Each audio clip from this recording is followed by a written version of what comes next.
Bonjour, bienvenue, je suis Thierry, expert produit pour OM System. Aujourd'hui, je vais vous présenter les deux méthodes qui s'offrent à vous pour mettre à jour le firmware de votre système, donc soit de votre boîtier, soit de votre objectif. La première méthode, la plus répandue, reste l'ordinateur, donc votre Mac ou votre PC, en utilisant notre logiciel Workspace.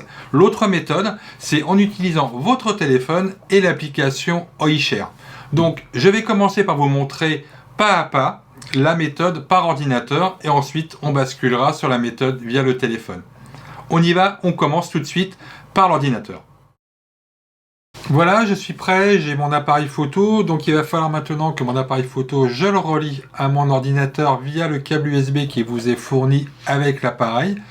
Et lorsque vous allez avoir connecté votre appareil à votre ordinateur, il va vous proposer différentes options. Donc vous allez choisir l'option 1, qui est donc l'option du storage, et à ce moment-là, votre appareil va être reconnu par l'ordinateur. Là, il va falloir soit installer, soit vous l'avez déjà, la version de Workspace. Donc je vais vous montrer comment la télécharger éventuellement, si vous avez besoin, et on va regarder après l'usage que l'on peut en faire. Donc là, vous êtes sur la page qui vous permet donc de télécharger OM Workspace. Donc sur cette page, que je vous indique en haut, si jamais vous avez besoin de retrouver l'adresse, c'est donc ap.olympus-imaging.com qui va donc vous permettre d'arriver sur la page de téléchargement de notre logiciel, pour rappel qui est gratuit. Donc vous n'avez plus qu'à aller le télécharger. Donc en cliquant sur télécharger, il va vous proposer en bas de page de lui indiquer le numéro de série de votre appareil. Donc une fois que vous aurez indiqué le numéro de série de votre appareil, vous allez devoir lui indiquer l'environnement dans lequel vous travaillez, soit les deux versions de Windows, donc au choix la 32 bits ou la 64 bits, ou la version macOS. Donc ces cas-là, vous la téléchargez également directement. Une fois que vous avez installé le logiciel, il ne vous reste plus qu'à lancer le logiciel, toujours avec votre appareil de connecté. Et lorsque vous ouvrez OM Workspace, vous êtes sur un vrai logiciel de retouche photo. Donc à ce moment-là, vous avez plein d'options, bien sûr, à votre disposition. Bon, aujourd'hui, nous, on va aller chercher l'outil de mise à jour. Donc pour ce faire, vous allez dans la barre d'outils qui se trouve en haut, vous allez chercher appareil photo, et quand vous êtes sur appareil photo, vous cliquez dessus et vous allez chercher mettre à jour. Donc une fois que vous êtes sur mettre à jour, il va vous lancer Digital Camera Updater. Une fois que vous avez lancé ce logiciel, il vous demande de vérifier la batterie, la connexion. Vous cliquez sur suivant.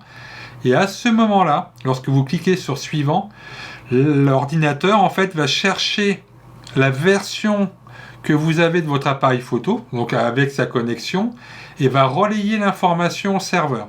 Une fois que le serveur a bien détecté quelle version de logiciel vous avez de firmware, surtout quel appareil photo et quel objectif vous avez de connecter, puisque je vous rappelle que nous avons également des mises à jour possibles dans les objectifs de nos appareils.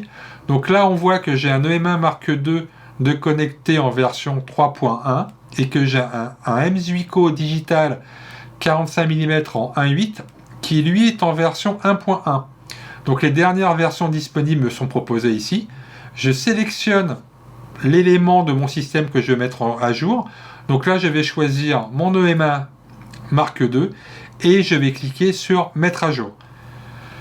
Une fois que je clique sur mettre à jour, donc l'appareil va rentrer en communication en m'indiquant bien sûr les réserves d'usage, c'est-à-dire qu'une fois que j'aurai mis la mise à jour de mon logiciel, je ne pourrai plus revenir en arrière sur la version d'avant, et il m'informe que mes paramétrages de base que j'ai programmé moi dans mon appareil seront réinjectés dans l'appareil une fois que la mise à jour sera réalisée.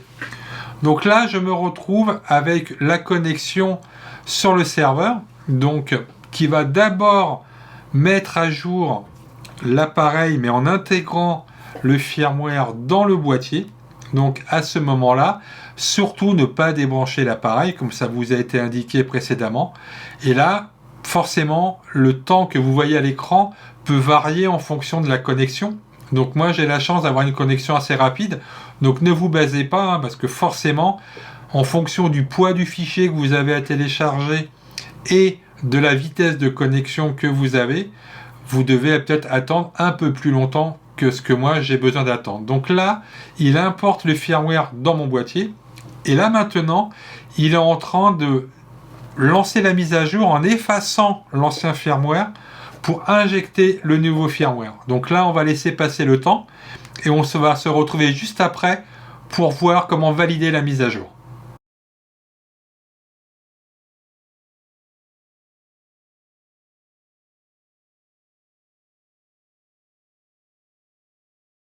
Voilà, on arrive à la fin de l'installation du firmware dans le boîtier. Je vois qu'au dos de mon appareil, l'installation est toujours en cours.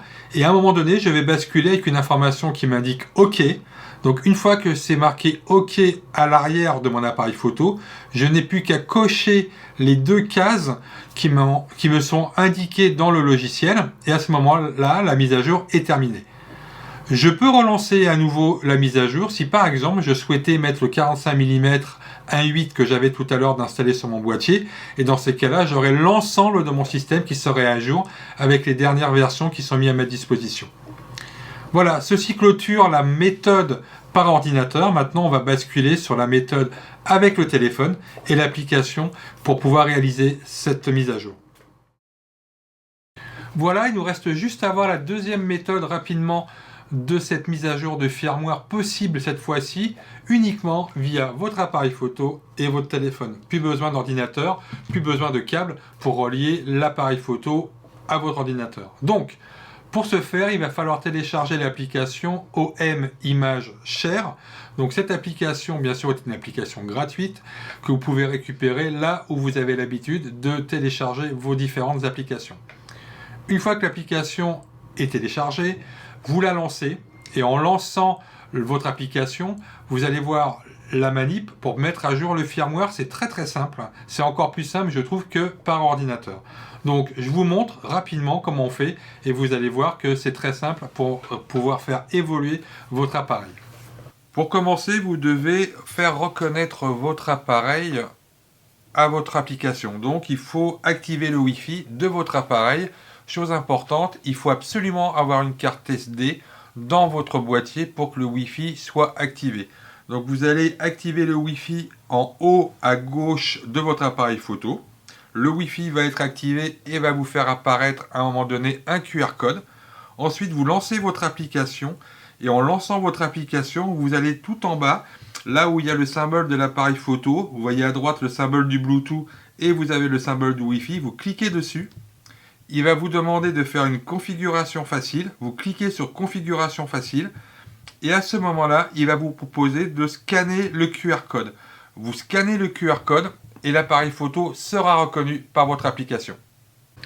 Donc la première étape est la petite molette que vous allez voir en haut à droite qu'il va falloir sélectionner. Une fois que vous avez sélectionné la molette, vous allez pouvoir aller sur un élément qui s'appelle donc gestion de l'appareil photo.